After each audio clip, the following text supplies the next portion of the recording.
La fête bat déjà son plein, mais tout a commencé voici déjà plusieurs semaines, voire plusieurs mois.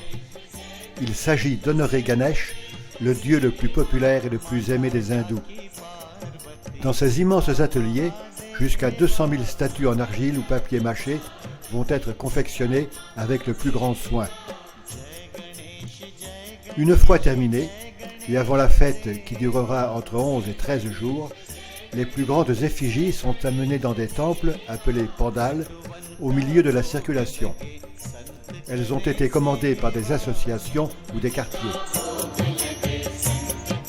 Quant aux petites idoles destinées aux familles, elles sont transportées chez les particuliers en grande cérémonie.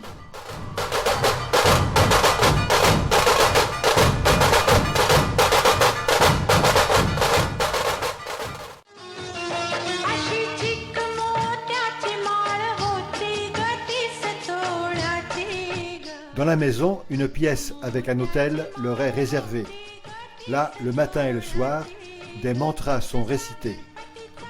Avec l'encens, Ganesh reçoit des offrandes comme de l'eau pure, du lait, des fruits, des sucreries.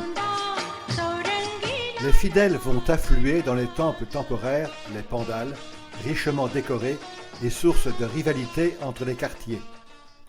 Ces temples reçoivent les plus importantes représentations de Ganesh. Ganesh est en effet le dieu de la prospérité et de la sagesse. Il enlève les obstacles, il rassemble les gens et favorise l'harmonie. Durant ces jours de fête, il visite la terre pour bénir ses fidèles. Comment expliquer sa tête d'éléphant ? Shiva, lors d'une querelle avec Parvati, son épouse, coupa par mégarde la tête de leur fils qui s'interposait. Et pour se racheter, il promit de la remplacer par celle du premier vivant qui passerait, et ce fut un éléphant. Le GSB Seva Mandal est l'un des temples les plus importants où la foule se presse toute la journée. Entre autres signes de dévotion, vous pouvez par exemple y faire un don alimentaire équivalent à votre poids. Les denrées recueillies serviront ensuite à préparer des repas pour des milliers de fidèles, lesquels par ailleurs témoigneront encore et toujours de nombreuses marques de piété.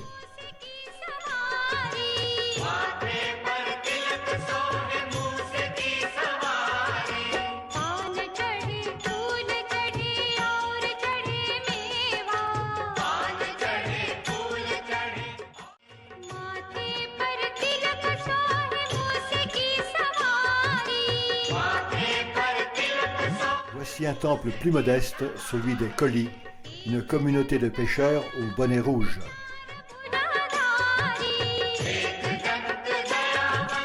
Nous voici parvenus au dernier jour, le paroxysme de la fête de Ganesh Chaturthi, l'immersion des idoles qui vont une dernière fois faire l'objet de profondes marques de vénération jusqu'au murmure d'un secret à l'oreille du dieu.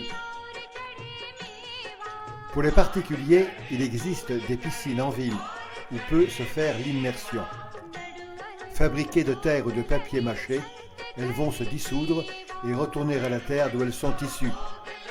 Toute chose n'est-elle pas temporaire et ne devra-t-elle pas périr un jour pour se fondre et retourner dans le grand tout ? L'essentiel des immersions se passe toutefois sur une des plages de Mumbai, de jour comme de nuit.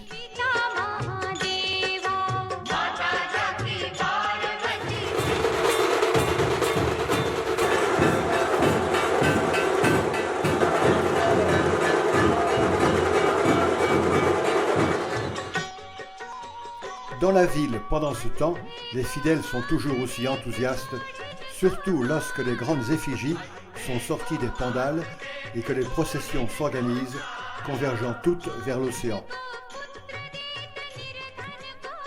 Au passage, elles peuvent recevoir les présents de Shiva et de Parvati, les parents de Ganesh.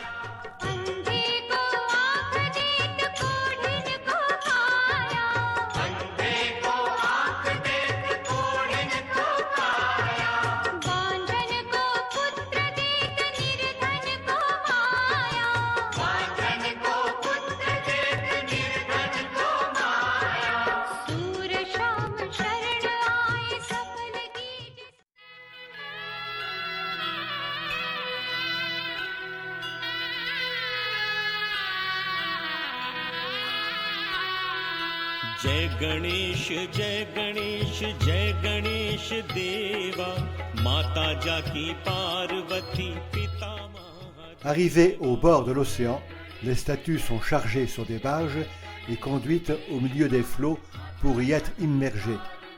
Elles renaîtront l'année suivante. Il faudra bien 2 journées pour que toutes les immersions puissent se faire. Ici, nous retrouvons nos pêcheurs colis et les accompagnons en mer.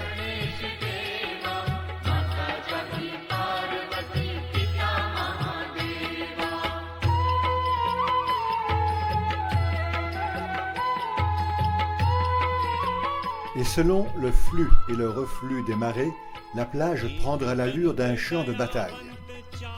Ainsi s'achève la Ganesh Chaturthi, une des plus importantes fêtes de l'hindouisme, en l'honneur du dieu des renaissances.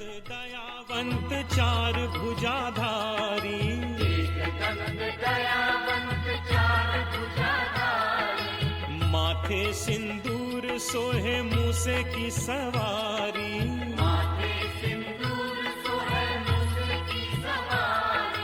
पान चढ़े फूल चढ़े और चढ़े मेवा, लड्डुअन